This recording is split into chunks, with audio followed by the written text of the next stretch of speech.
for watching. Don't forget to like, comment, share and subscribe to Mufti Tariq Masood, famous scholar. الحمدللہ نحمده ونستعینه ونستغفره ونؤمن به ونتوکل علیہ ونعوذ باللہ من شرور انفسنا ومن سیئات اعمالنا من يهده اللہ فلا مضل له ومن يضلل فلا هادی له ونشهد ان لا الہ الا اللہ وحدہ لا شریک له ونشهد ان محمدا عبدہ ورسولہ صلی اللہ تعالی علیہ وعلا آلہ واصحابہ وبارک وسلم تسلیما کثیرا کثیرا اما بعد فاعوذ باللہ من الشیطان الرجیم بسم اللہ الرحمن الرحیم وَإِذْ قَالَ رَبُّكَ لِلْمَلَائِكَةِ إِنِّي جَاعِلٌ فِي الْأَرْضِ خَلِيفَةً وقال النبي صلى الله عليه وسلم الكيس من دان نفسه وعمل لما بعد الموت. قرآن مجید کی آیت کا ایک حصہ اور رسول اللہ صلی اللہ علیہ وسلم کی حدیث پڑھی ہے. اللہ تعالیٰ سے دعا ہے اللہ تعالیٰ صحیح طرح سے بات کہنے کی، سننے کی، سمجھنے کی اور پھر عمل کی توفیق عطا فرمائے. جمعہ کے ان بیانات میں 2-3 ہفتوں سے ایک موضوع لے کے چلا ہوں. معمول ہے کہ جب کوئی ٹاپک لے کے چلتا ہوں تو 25-30 مہینے تمہید میں ہی گزر جاتے ہیں. کل ایک صاحب ملاقات کے لیے آئے، ٹائم نہیں تھا، پکڑنے لگے بھئی ٹائم دے دیں. میں نے کہا امام مہدی کے آنے سے 2 دن پہلے. تو یہ بھی ایک طریقہ ہے کسی کو ٹائم دینے کا، بھائی امام مہدی جیسے ہی آئیں گے ملاقات انشاءاللہ. اور ایک طریقہ یہ بھی اب نیا ذہن میں آیا ہے کہ میرا جو ایک ٹاپک چل رہا ہے جب وہ مکمل ہو گیا بیان میں تو پھر انشاءاللہ ملاقات کریں گے. خیر، بات یہ چل رہی تھی کہ مذہب نے ہمیں کچھ اہم باتیں بتائی ہیں جو ہماری زندگی کے لیے بہت زیادہ ضروری ہیں. مذہب کے علاوہ وہ باتیں کوئی بھی نہیں بتاتا.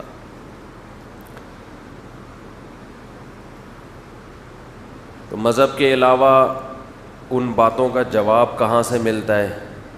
اس کا جواب یہ کہ کہیں سے بھی نہیں ملتا.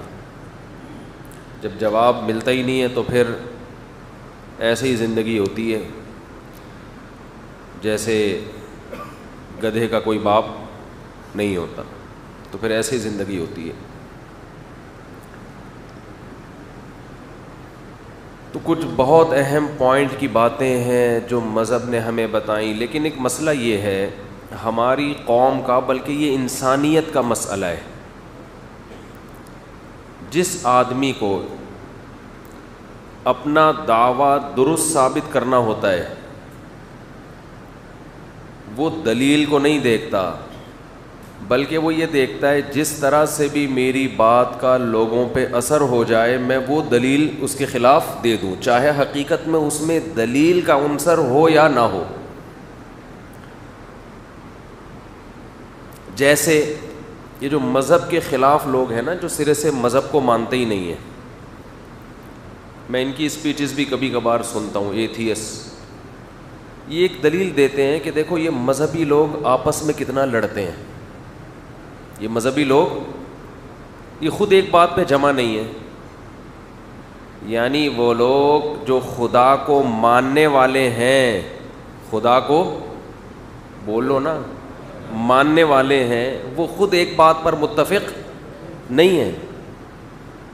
یعنی ہمیں کہتے ہیں خود، یعنی ایک یا خدا کو مانو. بہرحال یہ کائنات خود سے نہیں بنی بلکہ کسی نے اس کو بولو نا بنایا. تو وہ دلیل پتہ ہے کیا تھی؟ یہ بہت پوائنٹ کی بات ہے، اس کو نوٹ کر لیں، اس پہ کلپ بناؤ ورنہ اس پہ کچھ اچھا سا نام دیں گے نا، یہ بہت ضروری ہے. تو یہ جو مذہبی لوگ ہیں، بیٹا ریکارڈ نہیں کرو ٹھیک ہے نا، مذہبی لوگ ہیں، سوری جو مذہب کو نہیں مانتے، وہ دلیل کیا دیتے ہیں کہ یار جو خدا کو مانتے ہیں ان کا ہم سے مقابلہ ہے، ان کا ہم سے ہم کہتے ہیں کوئی خدا نہیں ہے بس ایسے ہی، یہ کہتے ہیں خدا ہے. تو جب آپ ان سے ڈیبیٹ کریں گے تو یہ کہیں گے پہلے خود تو کسی ایک چیز پر متفق ہو جائیں، یہ پہلے خود تو کسی ایک چیز پر متفق ہو جائیں. ان کے آپس میں پھڈے دیکھو، ایک کہتا ہے ایک خدا ہے، کچھ کہتے ہیں ہزاروں خدا ہیں. اب ہمارا پھڈا دو لوگوں سے ہے، یعنی اسلام کو جو فالو کرتے ہیں ان کا پھڈا دو قسم کے لوگوں سے. ایک ان سے بھی جو سرے سے خدا کو مانتے ہی نہیں ہیں، ہم ان کو دلائل دے کے قائل کرتے ہیں خدا ہے، یہ کائنات خود سے نہیں بنی. دوسرا پھڈا ہمارا ان لوگوں سے ہے جو اس بات میں ہم سے شریک ہیں، وہ مانتے ہیں کہ کسی نے بنایا ہے، لیکن وہ سارے ایسے نہیں کہ ہم ان کو گلے لگا لیں. ہم کہتے ہیں نہیں، تم سے ہمارا پھڈا یہ ہے کہ تم کہتے ہو ایک خدا کے علاوہ بھی خداؤں کی عبادت ہے، جبکہ ہم کیا کہتے ہیں ایک خدا. تو پھڈے کے اندر ایک اور پھڈا، پھڈی جسے کہہ سکتے ہیں آپ، بڑے پھڈے سے تھوڑا چھوٹا پھڈا، جیسے فرقوں میں فرقیاں کہتے ہیں نا، فرقوں کے اندر فرقیاں نکلی ہوئی ہیں. تو جب ایک پھڈا ان سے ہمارا ہوا تو ایتھیس کیا بولے گا کہ جو خدا کو ماننے والے ہیں وہ آپس میں متفق نہیں ہے. تو کیا یہ اس کی دلیل ہے کہ ایتھیس برحق ہے بھائی؟ یہی دلیل لبرل لوگ مولویوں کے خلاف دیتے ہیں، یہ آپس میں لڑتے رہتے ہیں. جو مذہب کو ماننے والے لوگ ہیں یہ آپس میں کیا کرتے رہتے ہیں؟ بولو نا، لڑتے رہتے ہیں. وہ کہہ رہے وہ صحیح نہیں ہے، وہ کہہ رہے وہ صحیح نہیں ہے، وہ کہہ رہے یہ صحیح نہیں ہے، وہ کہہ رہے یہ صحیح نہیں. آپس میں لڑتے رہتے ہیں. تو آپ نے اس میں یہ دیکھنا ان میں کون لڑائی میں صحیح ہے، کون لڑائی میں غلط ہے. پھر یہ جو مذہبی لوگوں کی آپس میں جنگ ہے، اس میں اہل کتاب ایک طرف اور مشرکین دوسری طرف. خدا کو تو بدھسٹ بھی مانتے ہیں، ہندو بھی مانتے ہیں، پارسی بھی مانتے ہیں، لیکن کسی آسمانی کتاب کو نہیں مانتے. پیغمبروں کے سلسلوں کو بولو نا نہیں مانتے. اب کوئی ہندو ہم سے کہے کہ موسیٰ علیہ السلام کو تو تم بھی مانتے ہو، عیسائی بھی مانتے ہیں، یہودی بھی مانتے ہیں، ہم تو کسی پیغمبر کو نہیں مانتے، لیکن اس کے باوجود تمہارا آپس میں اچھا خاصا پڑا ہے. پہلے خود تو متفق ہو جاؤ، پہلے خود تو تم تو اہل کتاب ہو، سب مانتے ہو کہ آسمان سے کتابیں نازل کی اللہ نے، پیغمبروں کو نازل کیا، ان سلسلوں کو تم مانتے ہو خدا صرف ایک ہے. تم تو مانتے ہو، ہم تو مانتے ہی نہیں کوئی پیغمبروں کا کوئی سلسلہ ہے. تم تو مانتے ہو خدا نے پیغمبر بھیجے، لیکن تم آپس میں بھی متفق بولو نہیں ہو. تو تم ہمیں کیا سمجھاؤ گے؟ پہلے خود تو متفق ہو جاؤ. یہ دلیل صحیح ہوگی؟ بھائی کیا ہو گیا، اتنا کیوں مرجھائے ہوئے بیٹھے ہو یار؟ بول دو نہیں ہوگی، ایسے ایسے کرو، یوں بھی کرو، زبان سے بولو. اصل تو زبان سے فوکس کرنا ہے. تو یہ دلیل درست ہوگی ہندو کی. ہم بولیں گے یار ہمارا یہود و نصارہ سے پھڈا اپنی جگہ، لیکن تو یہ بتا کہ یہ جو تو ہزاروں بتوں کی عبادت کرتا ہے، پتھر کے بت بنا کے اسی کے سامنے جھکتا ہے، یہ بات کھوپڑی میں آنے والی نہیں ہے. ایک عالم تھے انڈیا کی جیل میں، تو وہ کہیں چھوٹ کر آ گئے. ان سے کسی نے پوچھا کہ کہیں رہا ہو گئے ہوں گے، ان سے کسی نے پوچھا، انہوں نے اپنا ایک واقعہ سنایا کہ ایک ہندو میرے پاس جیل میں آیا، ہندو میرے پاس جیل میں آیا، کہنے لگا اسلام پر طنز کرتے ہوئے کہنے لگا کہ یہ دیوبندی اور اہل حدیث اختلاف آپس میں کیا ہے. ہندو تھا شرارتی، ان کو پتا تھا کہ یہ دیوبندی اور اہل حدیث کے مسئلے میں ہمیں الجھائے گا. یعنی یہ کہے گا پہلے تم خود تو ایک ہو جاؤ. اہل حدیث کہتے ہیں اہل حدیث والا اسلام صحیح ہے, دیوبندی کہتے ہیں دیوبندیوں والا اسلام ٹھیک ہے. تو خود تو پہلے ایک ہو جاؤ, پھر ہمیں تبلیغ کرنا. وہ سمجھ گئے اس کا مقصد کیا ہے, طنز ہے. تو یہ حکیمانہ جواب دیا انہوں نے, حکیمانہ. یہ دیوبندی عالم تھے, انہوں نے اس کی شرارت یہ سمجھ گئے. اگر یہ بے وقوف ہوتے اور اسلام کے دشمن ہوتے تو ہندو کو جواب دیتے کہ بس ہم ہی صحیح ہیں, باقی سارے کیا ہیں, غلط. اصل اسلام صرف اور صرف یہی ہے. لیکن ان کو اسلام سے محبت تھی, مسلک سے نہیں. مسلک تو بعد میں ہوتا ہے نا اسلام کے, یہ تو اسلام کے اندر مسلک بنے ہوئے ہیں. آج یہ بھی مشکل ہے لوگوں کے لیے فرق کرنا کون سا مسلک اسلام سے باہر ہے اور کون سا اسلام کے اندر ہے. ہر مسلک پہ فرقہ واریت کی گالی کا لفظ لگا کے اس کو برا کہتے ہیں. نبی نے فرمایا 73 فرقے جنت 73 فرقے بنیں گے جن میں ایک جنت میں جائے گا, تو وہ ایک بھی فرقہ ہی ہوگا. یہ جو کہتے ہیں نا میرا کوئی فرقہ نہیں ہے, یہ تو اس حدیث سے باہر ہو گئے. بہت مشکل ہے بات سمجھانا, بہت مشکل. نبی نے فرمایا میری امت میں 73 فرقے ہوں گے, جنت میں صرف ایک, باقی 72 تو وہ اس کو بھی نبی نے فرقہ ہی قرار دیا ہے. تو یہ جو کہتے ہیں میرا کوئی فرقہ نہیں ہے, تو اس کا مطلب یہ ایک نیا ان 72 میں سے ایک بنا رہا ہے جو جہنم میں جائیں گے. لیبل سب نے بڑے اچھے اچھے خاندانی قسم کے لگائے ہوئے ہوتے ہیں. تو وہ ہندو نے پوچھا کہ اہل حدیث اور دیوبندیوں میں فرق کیا ہے, وہ چھیڑنے کے لیے نا. انہوں نے کہا کوئی فرق نہیں ہے, وہ تھوڑی ٹانگیں چوڑی کرتے ہیں ہم تھوڑی پتلی کرتے ہیں, وہ یوں کر لیتے ہیں ہم یوں نہیں کرتے, وہ تھوڑا زور سے آمین ہم کہتے ہیں, ہم بھی آمین کے قائل, ہم کہتے ہیں تھوڑا آہستہ کہہ لو. لیکن اتنی بات ان میں بھی زبردست ہے, ہم میں بھی, کہ ہم بھی ایک کو مانتے ہیں, ہزاروں کو وہ بھی نہیں مانتے. خدا ایک ہی ہوتا ہے. تو اپنی یعنی فکر کر کہ اس سے کیا ہوتا ہے, یوں کر لو زور سے آمین, آہستہ آمین, ٹانگیں یوں یوں, یہ اتنے بڑے ایشو نہیں ہے. اصل تو یہ کہ جس نے تجھے پیدا کیا اس کے ساتھ تو نے ہزاروں خداؤں کو شریک کر لیا. اس پہ بات کر, سمجھتے ہو؟ تو ہر باطل کی یہ عادت ہے کہ وہ غیر دلیل پر دلیل کا لیبل لگا کے آپ پہ فٹ کر دے گا.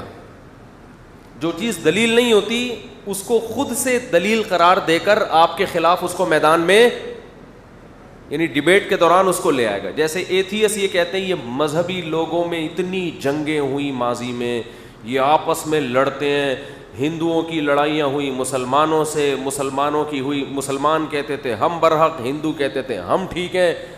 جنگوں میں مسلمان خدا سے دعائیں مانگ رہے ہیں, ہندو بھگوانوں سے دعائیں مانگ رہے ہیں. پھر ہندوؤں سے لڑائی ختم ہوئی تو یہودیوں سے شروع ہو گئی. یہودی کہتا ہے بیت المقدس میرا ہے, مسلمان کہتا ہے بیت المقدس میرا ہے, عیسائی کہتا ہے بیت المقدس میرا ہے. یہ آپس میں ان کے اتنے پھڈے, ابے پہلے خود تو فیصلہ کر لو تم میں صحیح کون ہے.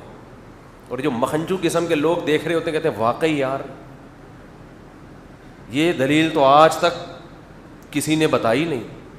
جیسے معین اختر نے کہا تھا نا کہ پولیس والوں کے, میرے ماموں نے گالیاں دی پولیس والوں کے ایسے اعضاء پر کہ پولیس والے پوچھ رہے تھے یہ والے اعضاء تو ہم نے باڈی میں کبھی سنے بھی نہیں ہیں, یہ کہاں ہوتے ہیں. باڈی کے یہ پارٹس جو ہمارے ماموں جس پارٹس کا نام لے کے گالیاں دے رہے ہیں, پولیس والوں نے آ کے پوچھا کہ یہ والے پارٹس تو ہم نے پہلے کبھی سنے ہی نہیں. بعض دفعہ گالی دینے والا ایسے ایسے پارٹس کا نام لے رہا ہوتا ہے غصے میں آ کے, وہ پارٹس سامنے والے کو بھی پتا نہیں ہوتا, کیونکہ وہ پارٹس کے بھی پارٹس ہوتے ہیں. یعنی پارٹس کو بھی ڈائریکٹ گالی نہیں دے گا, اس کے بھی پارٹ کو گالی دے گا. جی یہ بلاغت ہے گالیوں میں. انگریز سیدھا سیدھا بندے کو گالی دیتا ہے. انگریز جب گالی دے گا نا سیدھا سیدھا کس کو, سامنے جو بندہ بیٹھا اس کو گالی دے گا. اس میں اتنی انگلش میں بلاغت تھوڑی ہے جو اردو میں اور عربی میں ہے. اور جو پنجابی میں بلاغت ہے اس معاملے میں اس کی کوئی انتہا نہیں. وہ پارٹس کے بھی پارٹس. خیر کیا ہو گیا بھائی. تو ابھی میں ان کے پارٹس کو گالیاں دینے لگا تھا, مجھے لگا انہوں نے کیمرے میں گڑبڑ کر دی ہے. تو یہ نا باطل لوگوں کی ایک دلیل ہے کہ غیر دلیل کو دلیل بنا کے پیش کر دیا جائے, جو دلیل نہیں ہے اس کو. اور عامی لوگ جن کا مینٹل لیول یا جن کا آئی کیو لیول زیادہ اچھا نہیں ہوتا, وہ ان جذباتی باتوں سے متاثر ہو جاتے ہیں. بالکل ایسا ہی ہے جیسے دو آدمیوں کو آپ نے لڑتے ہوئے دیکھا, ویڈیو بنا کے یوٹیوب پہ ڈال دی, یہ دیکھو اخلاق پہ بیان کرتے ہیں اور دونوں کیا کر رہے ہیں, لڑ رہے ہیں. تو لوگ دونوں کو گالیاں دیں گے, خاص طور پہ اس کو زیادہ گالیاں دیں گے جو اخلاق پہ صبح و شام بیان کرتا ہے اور لڑنے بھڑنے کے نقصانات بتاتا ہے. حالانکہ یہ بالکل ٹھیک نہیں ہے. عین ممکن ہے وہ اپنے دفاع میں لڑ رہا ہو, بھائی سامنے والا اس کو مار رہا ہو تو یہ اس کی مار سے بچنے کے لیے یہ تھوڑی کہ ڈھال لے کے کھڑا ہو جائے گا, یہ بھی تو لگائے گا. یہ لڑائی دفاع میں ہے, اس میں آپ اس شخص کو بدنام نہیں کر سکتے جو صبح و شام اخلاق پہ بیان کرتا ہے. نہیں آ رہی بات میرا خیال. لیکن پبلک آپ یہ تجربہ کر کے دیکھ لیں, مجھ سے بیان کروائیں کوئی اخلاق پر کہ لڑنا بھڑنا نہیں چاہیے, اسلام تو پیس لوننگ اور امن کا نام ہے. پیس لوننگ اور امن تو پیس میں آ گیا, لوننگ کے علاوہ کچھ بھی لگا دو, کوئی اچھی سی چیز لگانا. تو آپ نے امن اور اخلاق اور اچھے بیہیویئر پہ آپ نے بڑا خاندانی سا بیان کیا. میں باہر نکلا یہ بیان کر کے اور سامنے بندے نے آ کے مجھ سے موبائل چھیننے کی کوشش کی, میرا سیل فون چھین. اب چونکہ میں بیان اخلاق پہ کر چکا ہوں لہذا میں تھینک یو. تو یہ حماقت ہوگی کہ نہیں ہوگی کہ جی بہت شکریہ آپ کا, دیکھیں جہنم میں جاؤ گے اگر یہ موبائل آپ نے استعمال کیا. میں کیا کروں گا, شریعت کیا کہتی ہے, عقل کیا کہتی ہے, میں اس کو پکڑوں گا. کیوں بھائی, میری جیب میں بندوق ہوگی تو ہو سکتا ہے وہ بھی نکال لوں میں, نہیں تو مکہ ماروں گا. اور یہ عین اخلاق ہے. اب آپ کیا کریں گے, اگر آپ کی طبیعت میں فتنہ ہوگا تو آپ میرا بیان کی کٹنگ نکالیں گے. ادھر بیان ہو رہا ہے, ہر ایک سے تھینک یو سے بات کرو, جزاک اللہ کہنا چاہیے, مسلمان کا دل نہیں دکھانا چاہیے, مسلمان گالی گلوچ نہیں کرتا, کسی کی ذات کو گالی نہیں دیتا, پارٹس کو گالی دینا تو بہت دور کی بات ہے. نہ ایسے پارٹس کو گالی دیتا ہے جو نون ہے, نہ ایسے پارٹس کو گالی دیتا ہے جو جس کا سامنے والے کو بھی نہیں پتا. مسلمان بہت نیک, مسلمان کے اخلاق, ہمارے نبی گھر میں آتے مسکراتے چہرے کے ساتھ گھر سے نکلتے, اور ادھر دیکھو مفتی صاحب کا بیان اور یہ گالیاں سنو ان کی. یوٹیوب پہ آ رہا ہے, یہ پنچ لگا رہا ہوں اس کو تھپڑ اور گریبان, میں اس کا پھاڑ رہا ہوں, ہمارا گریبان پھاڑ رہا ہے, اور بندوں کو بلا رہا ہوں, کوٹ رہے ہیں پکڑ کے. آپ کمنٹس دیکھیے لوگوں کے, 99.9% لوگ کہہ رہے ہوں گے میں ہوں یا کوئی بھی ہو, کہیں گے یہ دیکھو 2 نمبر, بیان کیا چل رہا ہے اور عمل کیا ہے. حالانکہ یہ بد اخلاق ہونے کی دلیل بولو نا یار نہیں ہے, کیونکہ دلیل کی ڈیفینیشن ہی لوگوں کو نہیں پتا. ہمارے ہاں بہت سے لوگوں کو دلیل کی ڈیفینیشن, ہم جب مدرسوں میں پڑھتے ہیں, ایک تو مجھے ٹی وی اینکر نے بہت پھنسانے کی کوشش کی کہ مدرسوں میں بد اخلاقی ہوتی ہے, مدرسوں میں یہ ہوتا ہے. میں اللہ کی قسم اٹھا کے کہتا ہوں, میں اسکولوں میں زیادہ پٹا بھی ہوں, لڑکوں کو پٹتے ہوئے بھی دیکھا ہے, مدرسے میں نہیں پٹا. لیکن میں یہ بات اس لیے بیان نہیں کر رہا کہ لوگ اسکول اور مدرسوں کا کمپیئر نہ شروع کر دیں. ہمارا مقصد اسکول کو بدنام کرنا نہیں ہے, لیکن اپنا بڑے سے بڑا جرم بھی ٹھنڈے پیٹوں پی جاتے ہیں. اور مدرسے کا ایک واقعہ یا چند جزوی واقعات, 25-30 ہزار مدرسے ہیں, ان 25-30 ہزار مدرسوں میں اگر 2-4 واقعات آپ کے سامنے آ جائے تو کیا مطلب ہر مدرسے میں ایسا ہی ہو رہا ہے اور صبح شام یہی ہوتا رہتا ہے. ہم جب اسکول میں 9th کلاس میں جاتے تھے نا, ہمارے کلاس فیلوز موجود ہیں, تو ہمارے جو پی ٹی کے ماسٹر ہیں وہ ڈنڈا ہاتھ میں لے کے کھڑے ہوتے تھے. اور 90s کے دور کے جتنے اسکول ہیں ان سب کا یہی حال ہے تقریباً. کلاس میں داخل ہونے سے پہلے ڈنڈے 5-6 تو ہی لگتے تھے. پھر ہمارے ایک سائنس کے ٹیچر تھے, اللہ ان کی عمر میں برکت دے, اگر حیات ہیں, اگر انتقال ہو گیا تو اللہ ان کی مغفرت فرمائے, بہت ذمہ داری سے پڑھاتے تھے, مارتے بے تحاشا تھے وہ. ایسے ہمیں مرغا بنا کے, ذرا سے کوئی مسٹیک ہوئی تو ہیلی کاپٹر بنتے تھے ہم لوگ, بغیر چیئر کے بیٹھنا, بغیر کرسی کے بٹھا دیا اور ڈنڈوں سے رانیں نیلی ہو جاتی تھیں ہماری. لیکن ہم نے نہ ان ٹیچروں کے خلاف کبھی نیگیٹو ہمارے ذہن میں خیال آیا, کیونکہ ہم نے سنا ہوا تھا استاذ کی مار ایسے ہے جیسے کھیتی کے لیے پانی. بس نہ کبھی گھر میں شکایت کا تو سوال ہی پیدا نہیں ہوتا تھا, کیونکہ گھر میں کرتے تو پٹتے. ابا کہتے تم استاذوں کی شکایتیں کر رہے ہو, تمہیں شرم نہیں آتی. میں نہیں کہہ رہا کہ روز ایسا ہوتا تھا, کبھی کبھار, اور سب کے ساتھ ہوتا تھا, سب کے ساتھ ہوتا تھا. نہیں ہونا چاہیے, میں اس کا بھی قائل ہوں, اس طرح مارنا نہیں چاہیے. لیکن کسی مدرسے میں اگر کوئی ایسا واقعہ سامنے آ جاتا ہے غیر اخلاقی حرکت یا مار پیٹ کا, تو اس کی وجہ سے مدرسوں کے پہ کلپ ہنس ہنس کے اور خوش ہو کے کلپ بنانا کہ دیکھا ہم تو کہتے تھے مدرسے ایسے ہوتے ہیں, دیکھا ہم تو کہتے تھے, یہ تکبر ہے. اس کی آپ کو دنیا میں سزا مل سکتی ہے. اللہ آپ کو ذلیل کر سکتا ہے, رسوا کر سکتا ہے. تو انسان کو نا حد سے آگے نہیں بڑھنا چاہیے. جب آپ دوسرے کے عیب نکال رہے ہوتے ہو تو اس میں بزبان حال آپ یہ کہہ رہے ہوتے ہو کہ میں بہت اچھا ہوں. آپ زبان سے نہیں کہتے, لیکن بزبان حال یہ دعویٰ کر رہے ہوتے ہو, اور یہ دعویٰ اللہ کو بالکل بھی پسند نہیں ہے. حدیث میں آتا ہے الکبریاء ردائی, تکبر میری چادر ہے, جو اسے کھینچنے کی کوشش کرے گا میں لڑوں گا اس سے. اللہ اپنے علاوہ کسی کو نہیں رکھتا باقی. تو اس لیے یہ جو واقعہ اسکینڈل آیا, اس میں اب مدرسوں کے خلاف ایسے کلپ بازیاں ہو رہی ہیں, لوگ مزے چس کے, جیسے ان کو خوشی ہوئی ہے, ان کو بہت خوشی ہوئی کہ یہ واقعہ ہو گیا. افسوسناک واقعہ ہے, سزا ہونی چاہیے. لیکن آپ کے انداز بیان سے ایسا لگتا ہے کہ جیسے آپ بہت خوش ہیں کہ ہمیں مدرسوں کو بدنام کرنے کا ایک موقع مل گیا. میں نے 20 سال پڑھایا ہے, اب بھی پڑھا رہا ہوں. میں نے وہ ٹی وی اینکر کو انٹرویو دیتے ہوئے کہا تھا کہ 20 سال کے عرصے میں میرا چیلنج ہے, سینکڑوں طلباء ہیں میرے, سینکڑوں, پورے ملک میں, بیرون ملک بھی. کوئی ایک طالب علم لے کر آؤ جو یہ کہے کہ فلاں موقع پہ ہمارے اس استاذ نے ایک تھپڑ مارا ہے ہم کو. اور یہ میرا دعویٰ نہیں ہے, آپ کو مدرسے کے سینکڑوں اساتذہ یہی دعویٰ کرتے ہوئے نظر آئیں گے. کوئی ایک لے کر آؤ.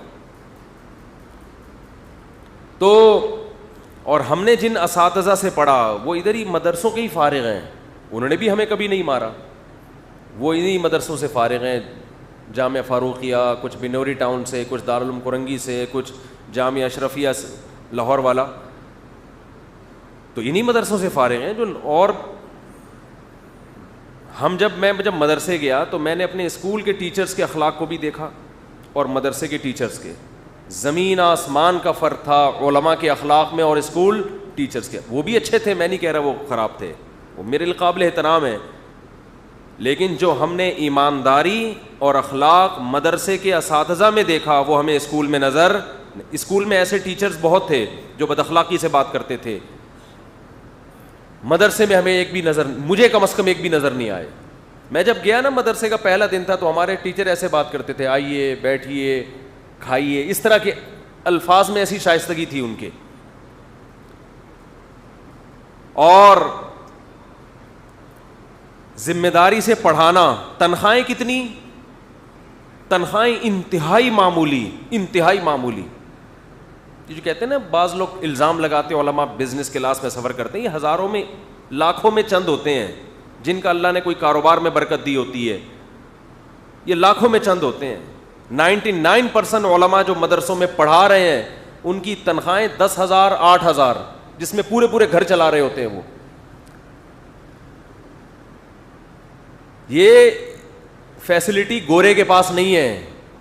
عیسائیوں میں پادری اسلام کے لیے اتنی محنت بولو نہیں کرتے, جو اسلام کو زندہ رکھنے کے لیے بر صغیر, خاص طور پہ بر صغیر کے علماء نے محنت کی. آپ کو چاہیے تھا آپ ان کے پاؤں دھو کے پیتے کہ یار 8-8 9-9 ہزار تنخواہوں میں آپ کیسے 20-20 30-30 سال بخاری پڑھاتے ہو, آپ فقہ کی کتابیں پڑھاتے ہو, آپ حدیث کی کتابیں پڑھاتے ہو, اور کتنی محنت سے. میں گواہ ہوں, اللہ کی قسم اٹھا کے کہتا ہوں کہ میں نے جتنے اساتذہ اب تک دینی مدرسوں میں دیکھے ہیں کتابوں کے, ان سے زیادہ محنت کرنے والا میں نے اسکولوں میں نہیں دیکھا. اسکولوں میں میں نے ایسے ٹیچرز دیکھے تھے جو صبح آتے تھے, ان کو خود نہیں پتا ہوتا تھا ہم نے کیا پڑھانا ہے, کوئی لیکچر کی ان کی تیاری نہیں ہوتی تھی, گپ شپ کر کے چلے جاتے تھے. ایسے میں نے ٹیچرز دیکھے ہیں اسکولوں میں, اپنے اسکول میں دیکھے ہیں, اپنے کالجز میں دیکھے ہیں, اچھے بھی دیکھے ہیں جو بہت ذمہ داری سے پڑھاتے تھے, لیکن مدرسے میں میں نے ایک ٹیچر بھی درجنوں ٹیچروں میں نہیں دیکھا جو ٹرخاتے ہو طلبا کو. رات کو جو سبق پڑھانا ہوتا ہے پہلے خود اس کی اچھی طرح تیاری. اس کا تصور نہیں ہے ہمارے دینی مدارس میں کہ استاذ نے کل کوئی لیکچر دینا ہے اور پریپریشن کے بغیر جا کے وہ لیکچر دینا شروع کر دے. اس میں اگر کوئی برائی, کچھ جزوی واقعات برائی کے مل جاتے ہیں, جو ہوتے ہیں ہر جگہ ہوتے ہیں. دیکھو دنیا میں کتنی مضبوط قانون سازی ہو, کتنی اچھی تربیت ہو, برائی کم تو ہوتی ہے, ختم کبھی بھی نہیں ہوتی. یہ اصول یاد رکھیں. برائی ختم اگر آپ چاہیں گے نا ختم ہو جائے, تو اس کا مطلب تو پھر شر اور خیر جو اللہ نے دونوں کو ساتھ چلانا ہے وہ سیٹ اپ تو ختم ہو گیا نا. تو موقع مل گیا لوگوں کو اس اسکینڈل کے بعد باتیں بنانے کا دینی مدارس کے خلاف. دینی مدرسے کی ڈیفینیشن کیا ہے, یہ بہت اہم پوائنٹ ہے سمجھنے کا. بعض لوگ یہ بھی کرتے ہیں, یہ حقیقت بیان کر رہا ہوں آپ کے سامنے, جن کے پاس کمانے کا کوئی ذریعہ نہیں ہوتا. ایسے بھی لوگ ہیں, کمانے کا کوئی ذریعہ نہیں ہوتا. وہ کیا کرتے ہیں, شہروں کا رخ کرتے ہیں. کچی آبادیوں میں انہوں نے 4 دیواری کھڑی کر دی, وہاں لا کے 8-10 یتیم بچے کرائے پہ لے کے. بولو یار, اب مجھے نا ڈر لگ رہا ہے آپ لوگ کہیں میں سے بعض لوگ یہ سلسلہ نہ شروع کر دیں, یار یہ تو ارننگ کا بہترین ذریعہ ہو. یہ والے پارٹس تو ہمیں پتہ ہی نہیں تھے. 4 دیواری کھڑی کی, 8-10 یتیم بچے ادھار لے کے بولو ڈال دی. اب ان کے نام پہ بکرا دے مار 4.5, سائن بورڈ لگے میں ہمارے ہاں یتیم بچے. وہ بچے بھی ایسے ہوتے ہیں لگتا ہے آرڈر پہ یتیم کروائے ہیں باقاعدہ, کیسے ایسے مرجھائے ہوئے چہرے, ان کے پھٹے پرانے کپڑے. وہ ویڈیوز بھی ان کی جا رہی ہیں اور وہ منہ دکھا دکھا کے ان سے لوگوں سے چندہ لے رہے ہیں. کسی کو کوئی پرواہ نہیں ہوتی, محلے والوں کو یا انتظامیہ کو یا اور لوگوں کو, بھئی یہ کتنا آڈٹ کا کوئی سسٹم تو ہو, یہ چندہ کہاں آ رہا ہے, یہ چندہ کہاں جا رہا ہے, ایجوکیشن کا کیا سسٹم ہے. تو یہ ادارہ مدرسہ نہیں کہلاتا, یہ دکان ہے. یہ اس کو تو مدرسہ آپ نے خود نام دیا ہوا ہے. ایسے بہت سے ادارے ہیں. تو لوگ ان یتیم بچوں کا منہ دیکھ دیکھ کے کیا کر رہے ہوتے ہیں, پیسے دے رہے ہوتے ہیں. وہ کمانے کا ذریعہ ہے. وہ محتمم بعض دفعہ کھا رہا ہوتا ہے, دبا کے کھا رہا ہوتا ہے, اور تھوڑے سے کھلا بھی رہا ہوتا ہے وہ. تو یہ آپ کا قصور ہے, یہ مدرسوں کا قصور نہیں ہے. یہ تو آپ کا قصور ہے کہ آپ مدرسہ اور دکان میں فرق بولو نہیں کرتے. یہ تو آپ کا قصور ہے کہ جو منہ اٹھا کے آتا ہے آپ 2-4 یتیم بچے دکھا کے آپ سے پیسے نکلوا لے اور آپ نے پیسے پکڑا دی. بہترین کمانے کے 2 ذریعے آپ کو میں بتا رہا ہوں, note point to be noted. Point to be, motivational speaker ہوتے ہیں نا, آپ کو کمانے کے ذریعے بھی بتا رہے تھے. میں کمانے کے 2 حرام ذریعے بتا رہا ہوں آپ کو معذرت کے ساتھ. حرام اس لیے بتا رہا ہوں کہ تاکہ آپ اس سے بچیں, لیکن اگر کوئی حرام خوری کرنا چاہتا ہے تو اس کے لیے بھی بہترین طریقہ. کیا خیال ہے بھائی؟ 2 بہترین طریقے کروڑ پتی بننے کے. اللہ بچائے, یہ جہنم کی آگ ہے جو آپ کھاؤ گے. یہ میں اس لیے نہیں بتا رہا کہ آپ بھی کمائیں, اس لیے بتا رہا ہوں کہ جو اس طرح سے کما رہا ہے اس سے آپ نے ہوشیار رہنا ہے. 2 طریقے بتا دوں, میرا ٹاپک بھی پھر مکمل کرنا ہے نا. وہ ٹاپک کی گچی پکڑ کے رکھیں کہاں چھوڑا تھا, صحیح ہے. پہلا طریقہ, روحانی علاج کا دفتر بنائیں آپ. دفتر بھی نہیں, ایسا بزنس بتاؤں گا جس میں انویسٹمنٹ 5 روپے کی بھی نہ ہو, 5 روپے کی بھی نہ. روحانی علاج. دفتر بھی نہ کھولیں, اپنے ہی گھر میں بیٹھ جائیں. بچوں کو کہتے ہیں باہر مشہور کر دو, میں دم درود کرتا ہوں, بس اس پہ انویسٹمنٹ نہیں. اشتہار لگائیں گے تو وہ بھی 5 روپے کا کاغذ تو آئے گا نا, وہ کم از کم مشہور کر دیں کہ میں کیا کرتا ہوں, روحانی علاج. اور یہ بھی بتا دیں کہ پیسے نہیں لیتا. بچوں کو یہ بھی بتا دیں کہ جب کوئی پوچھے تو کہنا ہمارے ابو پیسے نہیں لیتے. یہ لازمی بتائیں اس کو, صحیح ہے. لوگ دیکھو جیسے کرونا پھیلا ہے نا, ایسے آپ کی خبر دنیا میں پھیلے گی. ویکسین ایجاد کرنی پڑے گی آپ کی پیسے کو روکنے کے لیے. اتنا پیسہ آپ کے گھر کی طرف رخ کرے گا. ہاں, جیسے ہی خبر ہوگی بھائی اس گھر میں ایک یہ بھی ضروری نہیں کہ مسلمان بیٹھا ہوا ہے, یہ بھی ضروری نہیں کہ اس گھر میں کوئی بزرگ بیٹھے ہوئے ہیں علاج کے لیے, یہ بھی ضروری نہیں کہ کوئی انسان کا بچہ بیٹھا ہوا ہے, یہ بھی ضروری نہیں کہ وہ چرس نہیں پیتے, یہ بھی ضروری نہیں کہ وہ ہیروئن نہیں پیتے, یہ بھی ضروری نہیں کہ وہ شراب نہیں پیتے, بس ایک ہیولا ہونا چاہیے, بے شک وہ گدھا ہو. یعنی پہلے تو یہ تھا کہ روحانی علاج والے کے لیے ضروری تھی کوئی پرسنالٹی ہو, چہرے پہ کم از کم نور وور نظر آ رہا ہو تھوڑا سا, تو یہ جن بھگائیں گے. اب یہ بھی الحمدللہ یہ ختم. اب جتنا آڑا ترچھا ٹیڑھا میڑا ہوگا اتنا پہنچا ہوا ہوگا. یہ ٹیڑھا ہوا اس لیے کہ پہنچا ہوا بہت ہے, نارمل ہوتا تو نہا دھو کے بیٹھا ہوتا سیدھے عام انسانوں کی طرح. سمجھ رہے؟ دوسرا, اس میں آپ کو کوئی سیدھی بات نہیں کرنی ہے. اب روحانی علاج کے لیے لوگ آپ کے پاس آئیں گے, وہ آپ سے پوچھیں گے یہ میرا بیوی بھاگ گئی ہے یا بھاگی ہوئی ہے, آ نہیں رہی ہے یا جا نہیں رہی ہے, کچھ بھی مسائل ہو سکتے ہیں. یہاں سے اکثر لوگوں کے مسئلے شروع یہاں سے ہوتے ہیں, ٹھیک ہے نا. دو قسم کے لوگ آئیں گے, ایک وہ جن کو بیوی مل نہیں رہی, ایک وہ جو مل گئی ہے تو پچھتا رہے ہیں دفعہ کیوں نہیں ہو رہی. دو ہی مسئلے 99% تو آپ نے ایسی باتیں کرنی ہیں جو اس کی سمجھ میں نہیں آئیں. اب آپ کہہ سکتے ہو یار یہ باتیں کرنا تو بہت مشکل ہے جو اس کی سمجھ میں نہ آئے, تو دیکھو ایسی کرو جو آپ کی بھی سمجھ میں نہ آئے, یہ بتا رہا ہوں آپ. اگر میں یہ کہتا ہے ایسی باتیں کرو جو اس کی سمجھ میں نہ آئے لیکن آپ کی آ جائے تو پھر مشکل ہوتا, کیونکہ اس میں آپ کا اس کا مینٹل لیول چیک کرنا پڑتا. ایسی باتیں کرو جو آپ کو بھی سمجھ میں نہیں آئیں گے. میں بول کے آ رہا ہوں, اس کو بولو ہمزاد ہوتے ہیں اور جنات ہوتے ہیں, حصار, کچھ ٹرمز ہوتی ہیں نا, کوئی نئی ٹرمز لے آؤ مارکیٹ میں اگر یہ پرانی والی یاد نہیں ہے. حصار ہوتے ہیں, پھر ہمزاد ہوتے ہیں. ہر آدمی جب پیدا ہوتا ہے تو اس کے ساتھ 4 چڑیلیں پیدا ہوتی ہیں, 2 ہمزاد ہوتے ہیں, ایک جن ہوتے ہیں. ایسی باتیں آپ کو بھی بولے یار میں پاگل تو نہیں ہو گیا, مجھے ہو کیا گیا ہے, میرے ساتھ تو میں تو اکیلا ہی پیدا ہوا تھا, ٹوٹل یہی تھا جتنا میں, کوئی ہمزاد نہیں تھا. یہ جو ہمزاد کے ڈرامہ یہ چھوڑ دیں, یہ کچھ بھی نہیں ہے. آپ ٹوٹل یہی ہیں جتنے ہیں, اس کے علاوہ آپ کچھ بھی نہیں ہیں. تو وہ ایسا انسپائر ہوگا, وہ بولے گا بھائی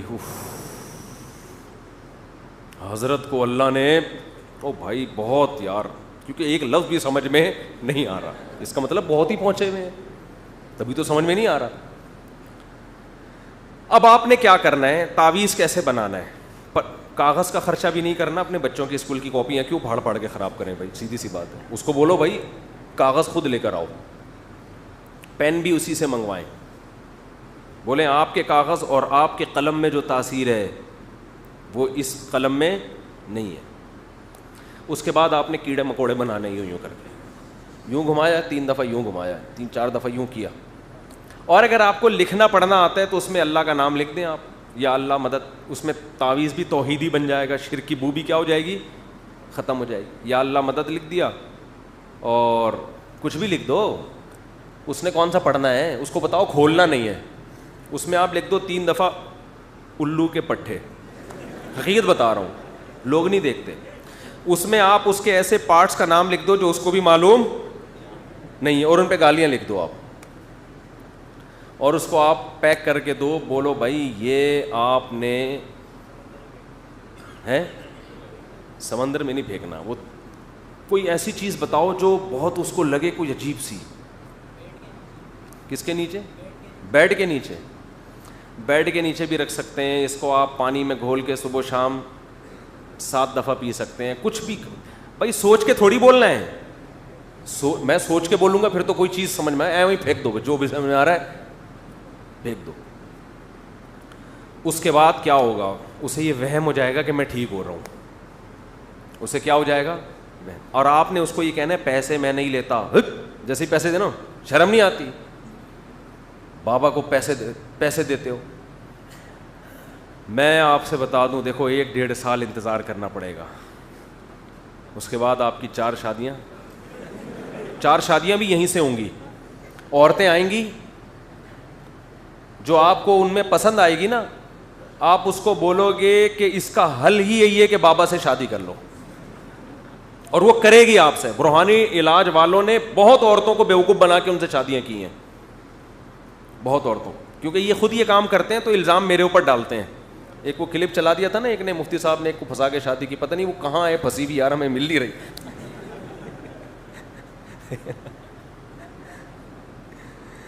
تو چونکہ یہ خود یہ کام کر رہے ہوتے ہیں نا, تو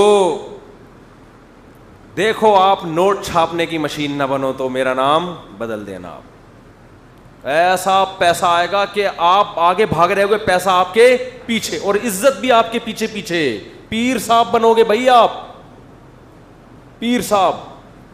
بکرے کیا, دمبے کیا, گائے کیا, پیسہ کیا, عزت. ہاتھ چومیں گے لوگ آپ کے, بولیں گے یار یہ ہے بزرگ. کیونکہ ان لوگوں میں 1000 لوگوں کے مسئلوں میں اگر 5% کے مسئلے بھی حل ہو گئے, جو ہو ہی جاتے ہیں ویسے ہی. ارے خدا نے سب کے مسائل, کچھ تو حل ہوتے ہیں, کچھ اللہ نہیں حل کرتا. تو 5% لوگ بھی اگر 100% میں سے حل ہو گئے, جو اللہ کی قدرت سے ہوں گے, وہ آپ کو ایسا نوازیں گے کہ آپ کی سوچ ہوگی, اور تھوڑے دنوں میں آپ کو یہ وہم ہونے لگے گا واقعی میں بہت نیک ہوں. کیونکہ اتنے سارے لوگ مل کے جب آپ کے ہاتھ پاؤں چومیں گے اور آپ کو عزت دیں گے, آپ کہو گے یار اتنے لوگ جھوٹ پہ جمع نہیں ہو سکتے, لگتا ہے کہ میں کچھ پہنچا ہوا ہوں. اور تھوڑے دنوں کے بعد آپ کو امام مہدی خواب میں آئیں گے. آپ کو, کیونکہ جب سب تعریفیں کر رہے ہیں تو آپ کو یہ وہم ہونا, یہ انسان کی فطرت ہے. وہ سمجھتے ہیں شاید یار کچھ گاڈ گفٹڈ کچھ ہو میرے اندر, شاید ایسے پارٹس اللہ نے مجھے دیے ہوں جن کا مجھے بھی علم نہ ہو, شاید کچھ ایسے پارٹس, باطنی پارٹس. تو پھر اس کے بعد آپ کو امام مہدی بھی خواب میں آئیں گے, پھر آپ کو الہامات, کرامتیں, پھر پیروں کے خواب بھی آئیں گے. کوئی پیر آ کے آپ کو بتا رہا ہوگا کہ آپ کو مریدوں کو آپ کے بارے میں بشارتیں ملیں گی. کوئی مرید آپ کو آ کے بتائے گا آج میں نے آپ کو جنت میں ٹہلتے ہوئے دیکھا.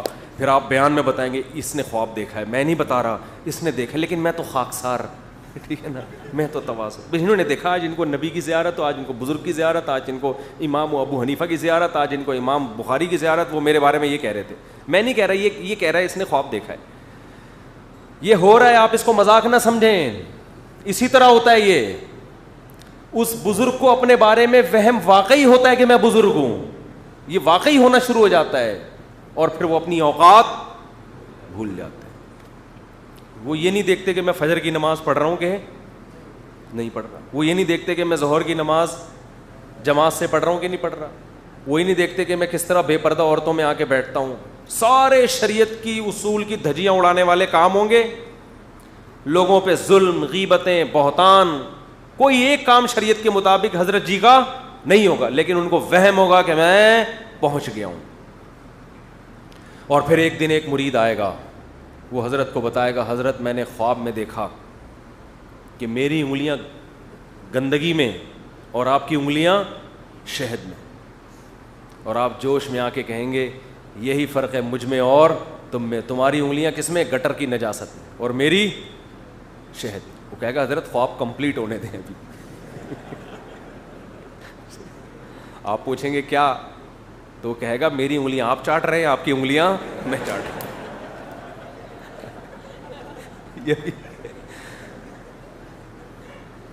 سمجھتے ہو؟ مت پڑھو ان چکروں میں, روحانی ٹوپی ڈرنا. کوئی پرابلم ہو اللہ سے دعا. ہاں جو وظائف قرآن و سنت میں ہیں ہم ان کی ترغیب دیتے ہیں. لوگ میرے بارے میں یہ کہتے ہیں بالکل ہی منکر ہو گیا, ایسا نہیں ہے بھائی, ایسا نہیں. صبح شام کی دعائیں پڑھو, بسم اللہ الذی لا یضر مع اسمہ شیء فی الارض ولا فی السماء وہو السمیع العلیم. ایسا مزہ آتا ہے یہ پڑھنے میں, ایسا لگتا ہے مسئلہ حل ہو ہی گیا بس. اس اللہ کے نام کے ساتھ, اے اللہ میں اپنے کاموں کا آغاز کرتا ہوں اس اللہ کے نام کے ساتھ, لا یضر مع اسمہ شیء, جس کے نام کے ساتھ کوئی چیز نقصان نہیں پہنچا سکتی. فی الارض ولا فی السماء, نہ آسمانوں میں کوئی مجھے نقصان دے سکتا ہے اور نہ زمین میں. وہو السمیع, کیونکہ وہ سننے والا, العلیم اور جاننے والا ہے. وہ میرے حالات کو دیکھ رہا ہے, اس کو اپنے آپ کو اس کے حوالے کیا. رات کو سونے کا وظیفہ کیا ہے, کیسی کیسی خاندانی دعائیں نبی نے سکھائی ہیں, پڑھنے میں اتنا مزہ آتا ہے, ایسا لگتا ہے بس اللہ نے اپنی رحمت کے آغوش میں اور گود میں لے لیا اللہ نے. اب اللہ نے کہا ٹینشن نہ کر بھائی, تو سوتے ہوئے آپ کیا وظیفہ پڑھو, عاملوں کے پاس مت جاؤ. سوتے ہوئے ہمارے پیغمبر نے کیسی پیاری دعا سکھائی, اللہم انی اسلمت نفسی الیک, اے اللہ میں اپنی جان کو تیرے حوالے کر, کیونکہ اب میں سو رہا ہوں, اب کچھ بھی ہو سکتا ہے, میں اپنی جان کو تیرے حوالے کر رہا ہوں. ووجہت وجہی الیک, اپنے چہرے کو تیری طرف پھیر رہا ہوں, یعنی پوری توجہ تیری طرف کر رہا ہوں. ووجہت وجہی الیک وفوضت امری الیک, تمام کام جتنی بھی میری فائلیں ہیں نا وہ تیرے سپرد کر کے سو رہا ہوں. ساری فائلیں, سارے کام, سارا جو بھی میرے ذمے کام ہے وہ سب کس کے حوالے, وہ سب تیرے حوالے. وفوضت امری الیک والجأت ظہری الیک, اپنی کمر کو تیرے حوالے کر رہا ہوں, اس کی حفاظت کرنا. یہ کنایا ہے جان کی حفاظت کے, جیسے کہتے ہیں نا کمر مضبوط کی, تو مراد کیا ہوتا ہے, اس پورے انسان کو سپورٹ کیا.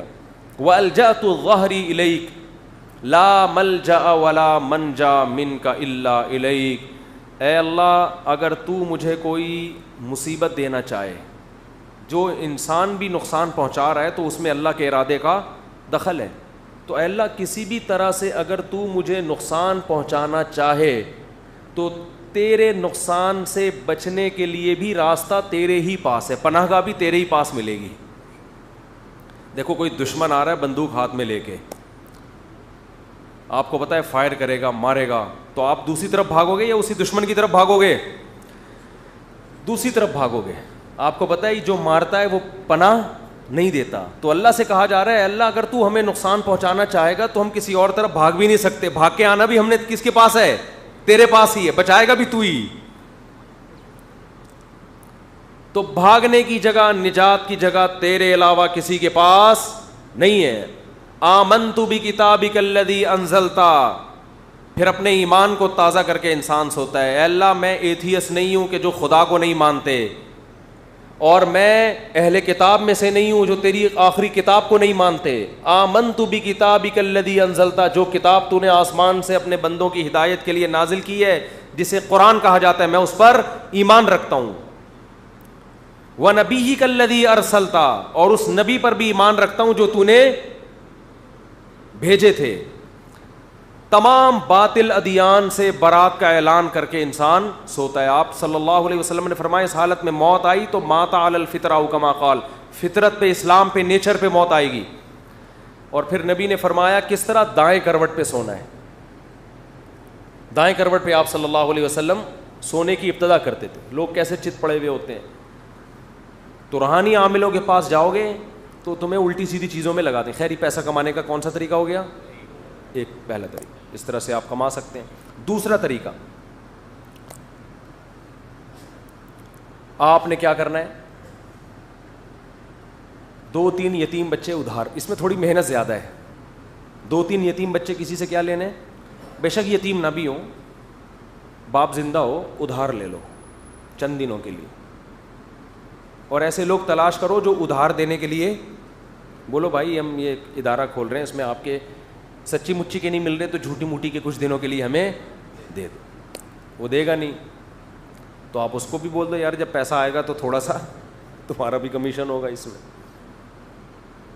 یا کم از کم یہ کہہ دو کہ میں اس کو فری کھلاؤں گا, فری کھلاؤں گا. تو بہت سے غریب لوگ ہوتے ہیں کہتے ہیں یار چلو ہمارا بچہ فری میں پل رہا ہے.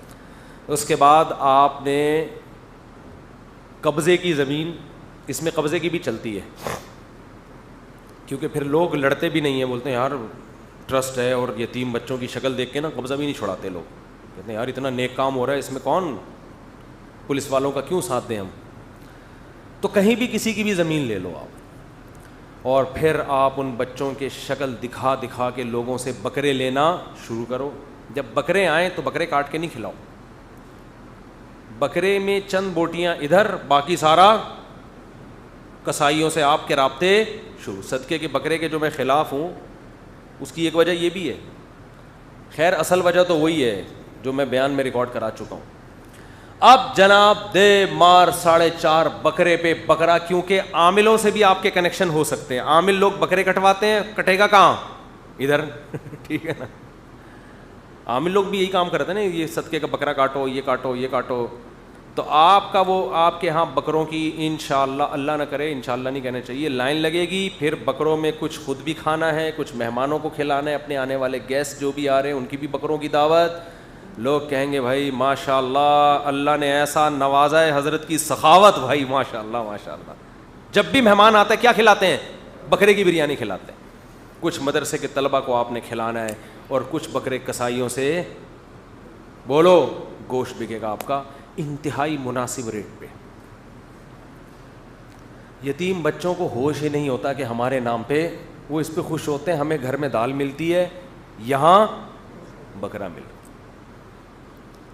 تو ایسے مدرسوں کا کوئی تربیت کا نہ کوئی ویژن ہوتا ہے, نہ وہ کسی بڑے مدرسے سے ان کا الحاق ہوتا ہے, کوئی ان کا کہ سرپرستی اور ذمہ داری کے لیے تیار نہیں ہوتا.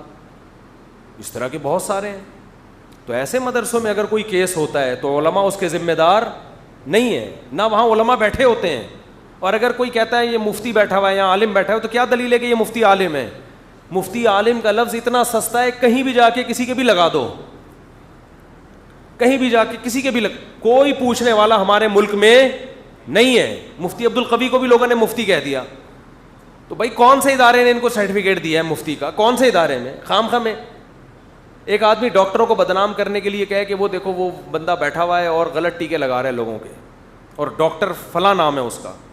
ڈاکٹروں کی ٹیم اس کے پاس پہنچی تو نہ اس کے پاس کوئی سرٹیفکیٹ ہے, نہ وہ ڈاکٹر ہے. تو اب ڈاکٹر ذمہ دار ہوں گے اس کے؟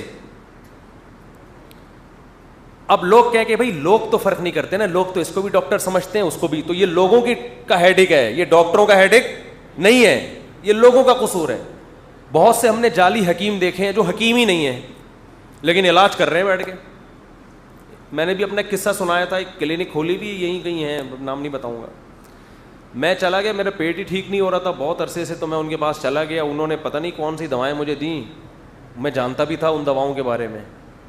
مجھے کہتے ہیں آپ کا یورک ایسڈ بڑھا ہوا ہے, وہیں پھینک دو بیٹھے بیٹھے. اتفاق سے یورک ایسڈ میں ٹیسٹ کرا چکا تھا چند دن پہلے, 2-4 دن پہلے, وہ ٹھیک تھا بالکل.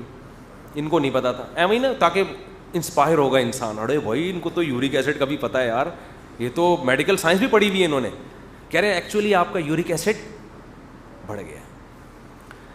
میں نے کہا میں نے تو ابھی ٹیسٹ کروایا ہے بھائی, 2-4 دن پہلے بالکل صحیح تھا. کہہ رہے ہیں بھائی 2 دن میں اوپر نیچے ہوتا ہے, یوں جاتا ہے یوں آتا ہے. میں نے کہا پھینکنے پر گورنمنٹ کی طرف سے کوئی پابندی نہیں. اب آپ کو حکیم برے ہوتے ہیں تو بھائی ہم تو کلینک دیکھ کے گھس گئے, مطلب دیکھ کے اس کا دوا خانہ, اور اس سے زیادہ میں بیچارہ کیا کرتا, میرے پیٹ ہی صحیح نہیں ہو رہا. اب ہو گیا الحمدللہ. پراٹھے نہیں چھوڑیں گے تو یہی ہوگا نا. اب صحیح ہو گیا, پراٹھے پھر بھی کھائیں الحمدللہ. تو بھائی یہ اصل تو یہ ہے کہ اس کو یہاں بٹھایا کس نے ہے, کون ہے اس کی ذمہ داری لے رہا ہے. کوئی بھی مطلب کھول کے بیٹھ جائے تو حکیم تھوڑی بن جائے گا. تو ہر فیلڈ میں ایسے ہے, کسی کے نام کے ساتھ چاہو مفتی لگا دو, جس کے نام کے ساتھ چاہو حکیم لگا دو, ڈاکٹر لگا دو. ہمارے ملک میں کوئی پابندی نہیں ہے. میں نے بار بار ایک لطیفہ سنایا ہے کہ امریکہ سے ایک کتے نے کہا کہ میں موو کر کے کہاں جاؤں گا, پاکستان. امریکہ کے سارے کتوں نے اس کو گھیر کے کہا بے تو پاگل ہے, یہاں تجھے لاکٹ گلے میں ڈالتے ہیں, تیرے نہلاتے ہیں, جو تجھے پکڑ کے کھڑا ہوتا ہے وہ کتا لگتا ہے تیرے سامنے. تو اتنا پڑھا لکھا لگ رہا ہوتا ہے, تو اتنا تو نیٹ کلین دھلا ہوا, اور تو پاکستان جا رہا ہے, وہاں تو کتوں کے پاس کھانے کو یہ دیکھو گلی میں کیسے پھر رہے ہوتے ہیں. کہہ رہے یار ایک سہولت وہاں پر ایسی ہے جو ہمارے ملک میں نہیں. کیا سہولت کریں, وہاں بھونکنے پر پابندی نہیں, جو مرضی چاہے. تو یہاں کوئی پتہ نہیں ہے کون مفتی بن کے بیٹھ گیا, کون حکیم بن کے, کون ڈاکٹر بن کے. جو ویکسین کے بارے میں رپورٹیں آ رہی ہیں نا, یہ ویکسین لگانے سے 2 سال میں مر رہا ہے بندہ, یہ ویکسین لگانے سے سب چیزیں الٹی ہو رہی ہیں, جگر بھی الٹا ہو جائے گا آپ کا, یہ ویکسین لگانے سے بچے پیدا نہیں ہوں گے, یہی ہے فالتو قسم کے لوگ. اور ان سے سب سے زیادہ متاثر انڈین اور پاکستانی ہوتے ہیں. سب سے پہلے پاکستانی, اس کے بعد انڈین. سمجھتے ہو, جو عقل مند لوگ ہیں وہ لائن لگا لگا کے لگوا رہے ہیں کہ یار اللہ نے ایک نعمت دی ہے, جان چھڑاؤ اس بیماری سے. اور کوئی فلاں ڈاکٹر کا کلپ آ رہا ہے, اور ان میں بات ڈاکٹر بھی ہوتے ہیں, لیکن وہی ہے کہ ہر فیلڈ میں 2 نمبر بھی ہوتے ہیں. تو خیر دوسرا طریقہ کمانے کا یہ ہے بکروں پہ بکرا, پیسوں پہ دبا کے پیسہ. تو میں اصل بیان کو جلدی سے سمیٹ کے ختم کرتا ہوں. ہاں بھائی کچی پکڑ کے رکھی ہوئی تھی آپ نے, کہاں سے چل رہا تھا میں یہ عرض کر رہا تھا, جو بیان میں لے کے چلا تھا کہ بہت سے لوگ جو چیز دلیل نہیں ہوتی اس کو کیا کہہ دیتے ہیں, دلیل کہہ دیتے ہیں. مثال کے طور پر ایتھیس یہ کہتے ہیں یہ دیکھو مذہبی لوگ کی ہمیشہ سے جنگیں ہوتی رہی ہیں, یہ مذہب نے آپس میں لڑوایا, پہلے عیسائیوں کی خلافت قائم ہوئی تلواریں چلیں, پھر پہلے یہودیوں کی خلافت قائم ہوئی تلواریں چلی ہیں, لڑے ہیں, دنیا میں خون خرابہ ہوا, پھر جناب عیسائیوں نے واٹ لگائی یہودیوں کی, یروشلم پہ قبضہ کیا, فلسطین پہ, اور پھر مسلمان آئے, لڑائیاں. یہ سارا خدا کے تصور سے دنیا میں امن نہیں پھیل رہا, بلکہ کیا ہو رہا ہے, پھڈے ہو رہے ہیں, لڑائیاں ہو رہی ہیں. تو یہ دلیل بنتی نہیں ہے, اس لیے کہ دو لڑنے والوں میں آپ یہ نہیں دیکھ رہے ان میں صحیح کون ہے اور غلط کون ہے, آپ دونوں پہ ایک جیسا حکم لگا رہے ہو. ہم کہیں گے کہ اگر ہم خدا کو مانتے ہیں تو اس کے جمیع لوازمات کے ساتھ مانتے ہیں. جس خدا نے موسیٰ کو پیغمبر بنایا, جس نے عیسیٰ کو بنایا, اسی نے محمد صلی اللہ علیہ وسلم کو بنایا. اور یہ تورات اور انجیل میں آج تک محمد صلی اللہ علیہ وسلم کی خوشخبریاں موجود ہیں. تو جو محمد صلی اللہ علیہ وسلم کو نہیں مان رہا تو وہ اس خدا کو مان ہی نہیں رہا جس نے محمد صلی اللہ علیہ وسلم کو اپنا سفیر بنایا ہے. یہ اس کا ہیڈک ہے, یہ اسلام کا قصور نہیں ہے. دلائل کی دنیا میں 2 اور 2 4 کی طرح بات واضح ہو چکی ہے. اسی طرح جو باطل فرقے کے لوگ ہیں وہ بھی یہ دلیل دیتے ہیں کہ ابے یہ تو آپس میں سارے جو لبرل لوگ ہیں نا, جو خدا کو تو مانتے ہیں لیکن اسلام سے ان کا رشتہ بہت کمزور ہے, تو وہ بھی یہ مولوی لوگ آپس میں ہی لگے رہتے ہیں. وہ کہتا ہے یزید لعنت اللہ علیہ, وہ کہتا ہے یزید رحمت اللہ علیہ, وہ کہتے ہیں نہ لعنت اللہ نہ رحمت اللہ. دیکھو لڑتے رہتے ہیں آپس میں. تو یہ پہلے ایک وکیل سے میں نے کہا کہ تم لوگ کوشش کرو عدالت میں اسلام آ جائے, تو فوراً دلیل دیتے کون سا اسلام بھائی, کون سے اسلام کی بات, پہلے سب مولوی آپس میں تو متفق ہو جائیں. یہ گرین اسلام ہونا چاہیے, اہل حدیث کہتے ہیں یہ والا اسلام ہونا چاہیے, دیوبندی کہتے ہیں یہ والا اسلام ہونا چاہیے, شیعہ کہتے ہیں یہ والا اسلام ہونا چاہیے, آپس میں تو پہلے حل کر لو.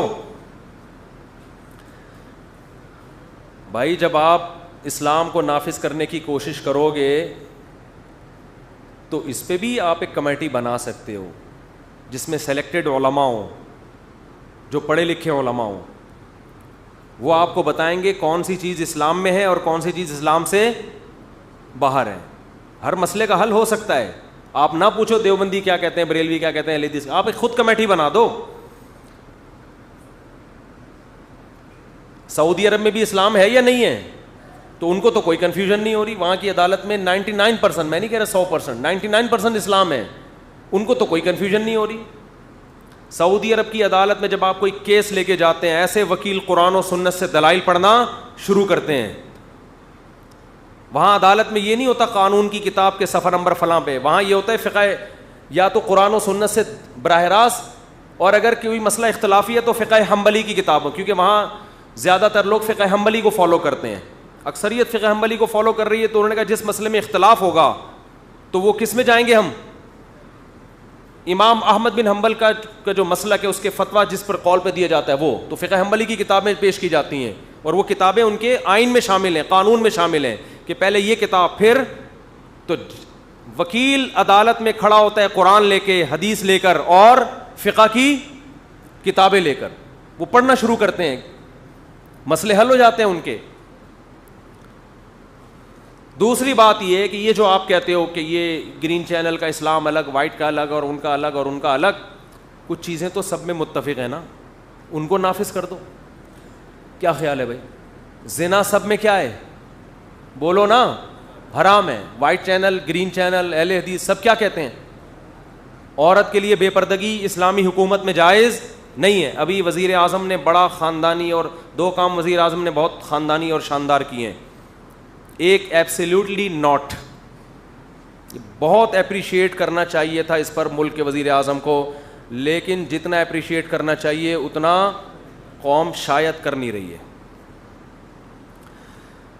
ہر چیز میں تو ہم 2 نمبر ہی نکالنا شروع کر دیتے ہیں. سیاست ہے, یہ اصل میں یوں ہے تو اصل میں یوں ہے, تو اس کا مطلب دنیا میں کبھی کوئی اچھا کام کر ہی نہیں سکتا. آپ نے جب ہر اچھے کام میں کیڑے ہی نکالنے ہیں,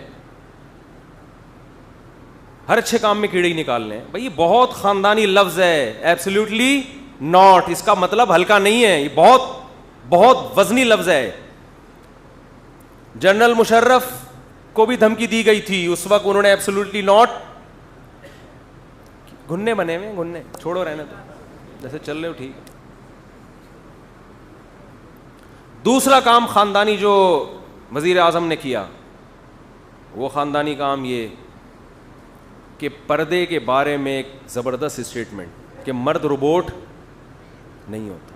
یہ بہت خاندانی بات ہے. اس کا جو اسلام دشمن قوتیں جو ملک میں بے حیائی کو پروموٹ کرنا چاہتی ہیں, ان کے نظر میں یہ جملہ بہت بھاری ہے, اس کا وزن بہت زیادہ ہے کہ ایک وزیر اعظم جو لبرل سمجھا جاتا ہے, اس کی زبان سے ملک کا ایک بہت بڑے عہدے پر ایک آدمی بیٹھا ہوا ہے اور وہ ایسی بات کہہ رہا ہے. اس پہ بہت زیادہ اپریشیٹ کرنا چاہیے ہمیں, قطع نظر اس سے کہ پی ٹی آئی کیا کہہ رہی ہے, جے یو آئی کیا کہہ رہی ہے, مسلم لیگ کیا کہہ رہے ہیں. بھائی ہمیں اس وقت ملک کے سربراہ کی حیثیت سے دیکھنا ہے, شخصیت کی حیثیت سے نہیں دیکھنا. عمران خان کیا ہے, کیا کرتا رہا ہے, کیا کرے گا, ہمیں نہیں پتا. ہم ایک وزیر اعظم کی, ہمارے ملک کے وزیر اعظم نے, عمران خان کو بھی چھوڑو, ملک کے وزیر اعظم نے بیان دیا ہے, تو یہ پاکستان کے لیے ایک اعزاز کی بات ہے. اور اگر یہ کوئی اور بیان دیتا تو ہم اس کو بھی اپریشیٹ کرتے. یہ بیان اگر مسلم لیگ کے سربراہ کی طرف سے آتا, پیپلز پارٹی کے سربراہ کی طرف سے آتا, تو ہم اس کو بھی اپریشیٹ کرتے. تو اس میں آپ لسانیت اور عصبیت کا شکار نہ ہو. خیر, تو بات کیا کر رہا تھا, بس ختم کرنی ہے یار. ابے بولو نا, تمہیں کیا بیٹھے ہوئے ہو فضول آدمی. دلیل کی میں بات کر رہا تھا کہ دلیل, ہاں یہ کہتے ہیں دیکھو آپس میں لڑ رہے ہیں, تو یہ کوئی دلیل نہیں ہے آپس میں لڑ رہے ہیں یا آپس میں ان کے اختلاف حل نہیں ہو رہے. بھائی آپ دیکھو ان میں صحیح جو ہے اس کی طرفداری کرو, جو غلط ہے اس کو آپ غلط کہو. لڑائی تو رہے گی ہمیشہ, اختلاف قیامت تک رہے گا, اس میں آپ نے حق کا ساتھ دینا ہے. یہ نہیں کہنا کہ یہ دونوں لڑ رہے ہیں تو دونوں ہی کیا ہیں, غلط ہیں. یہ تو دنیا میں کہیں بھی اصول نہیں ہے. یہ ایسا ہی ہو گیا جیسے ستار بھائی نے وسیم بھائی پہ جھگڑا ڈالا کہ اس نے میرے 1 لاکھ روپے کھائے ہیں. وسیم بھائی کہہ رہے ہیں میں نے نہیں کھائے, دونوں عدالت میں پہنچ گئے, کیس چلا. وسیم کہہ رہے یہ غلط ہے, وہ کہہ رہے عدالت کے تم دونوں ہی غلط ہو, دفعہ ہو, تم تو دونوں ہی لڑ رہے ہو, تم تو دونوں ہی لڑ رہے ہو, دفعہ ہو یہاں سے. جج کو کہا جائے گا آپ کو ہم نے جو کرسی پہ بٹھایا ہے نا کہ دونوں تو لڑ رہے ہیں, ان میں صحیح لڑائی پہ کون ہے, غلط پہ کون ہے, یہ جج کرنے کے لیے بٹھایا ہے, یہ فتوے دینے کے لیے نہیں بٹھایا کہ دونوں لڑ رہے ہیں لہذا دونوں ہی غلط ہے. جج اب پریشان ہے نا, اس نے بیانات سنے میں بعض اسکالرس کے, وہ جج پریشان ٹینشن میں آ رہا ہے کہ یار یہ تو دونوں ہی لڑ رہے ہیں آپس میں, پتہ ہی نہیں چل رہا ان میں صحیح کون ہے, ان میں غلط کون. ان کے تو آپس میں ہی اختلاف, مسئلہ حل نہیں ہو رہا, تو پہلے آپس میں مسئلہ حل کرو. تو کہہ رہے ہیں آپس میں مسئلہ حل کرنے کے لیے تو آپ کو باپ بنایا ہم نے. اب جج نے ایک بیان دے دیا, فار ایگزامپل جج نے کہا یہ صحیح ہے یہ غلط ہے, جو غلط ہے وہ کہہ رہا ہے میں نہیں مانتا جج کی بات کو. اب وہ جج کے خلاف تقریر کر رہا ہے, عوام کہہ رہی ہے تینوں غلط ہیں, عوام کہہ رہی ہے تینوں غلط ہیں. اب عوام کے علاوہ کوئی اور مخلوق اگر آئے گی تو وہ کہے گی چاروں غلط ہیں, کیونکہ عوام ان تینوں سے لڑ رہی ہے, یہ تینوں آپس میں ایک دوسرے لڑ رہے ہیں, یہ چاروں کیا ہو گئے. تو یہ تو سلسلہ قیامت تک ختم ہونے والا نہیں ہے. عقل مندی کا تقاضا ہے کہ لڑ رہے لڑنے تو ان کو, آپ نے یہ جج کرنا ہے ان میں صحیح کون ہے اور غلط کون ہے. سمجھتے نہیں ہو بات کو, پڑھتے نہیں ہو رات کو, اس لیے. تو دلیل کسے کہتے ہیں پھر انشاءاللہ کسی بیان میں بتائیں گے دلیل کی ڈیفینیشن کیا ہے. تو اس لیے میڈیا کے پروپیگنڈوں میں مت آیا کریں, دیکھا کریں بات کون معقول کر رہا ہے کون نامعقول بات کر رہا ہے. یہ جو پروپیگنڈا ہے وہ بھی غلط, یہ بھی غلط, یہ لڑ رہے ہیں آپس میں. یہ دیکھو وہ ایتھیس کا میں کلپ سن رہا تھا, اس نے یہ بات اچھالی کہ یہ تو مذہبی لوگوں کے آپس میں اتنے پھڈے ہوتے ہیں, تو یہ مذہب ہے اس کی بنیاد. مذہب نے پھڈوں کو کنٹرول کیا ہوا ہے. اگر مذہب نہ ہو تو پھر جو لڑائیاں ہوں گی وہ لامتناہی ہوں گی, پھر تو کوئی ہے ہی نہیں. جب آپ خدا کا انکار کر دیا آپ نے, آپ کہہ سکتے ہیں کہ جن ملکوں میں ایتھیزم ہے وہاں تو کوئی لڑائی نہیں ہے, وہاں آپس میں نہیں ہے. ان کی دوسرے ملکوں سے جو لڑائیاں اور دوسری قوموں پہ جو ظلم ہو رہا ہے وہ آپ کی سوچ سے بہت زیادہ ہے. وہ اپنے وہ مفاد پرست دنیا میں آ جاتا ہے انسان, پھر تو وہ کہتا ہے اپنے آپ کو صحیح رکھو, دوسروں کے سارے وسائل پہ قبضہ کرو. اللہ سے دعا ہے کہ اللہ ہم سب کو انسان بننے کی توفیق عطا فرمائے. سبحانک اللہم و بحمدک نشہد ان لا الہ الا انت نستغفرک و نتوب الیک.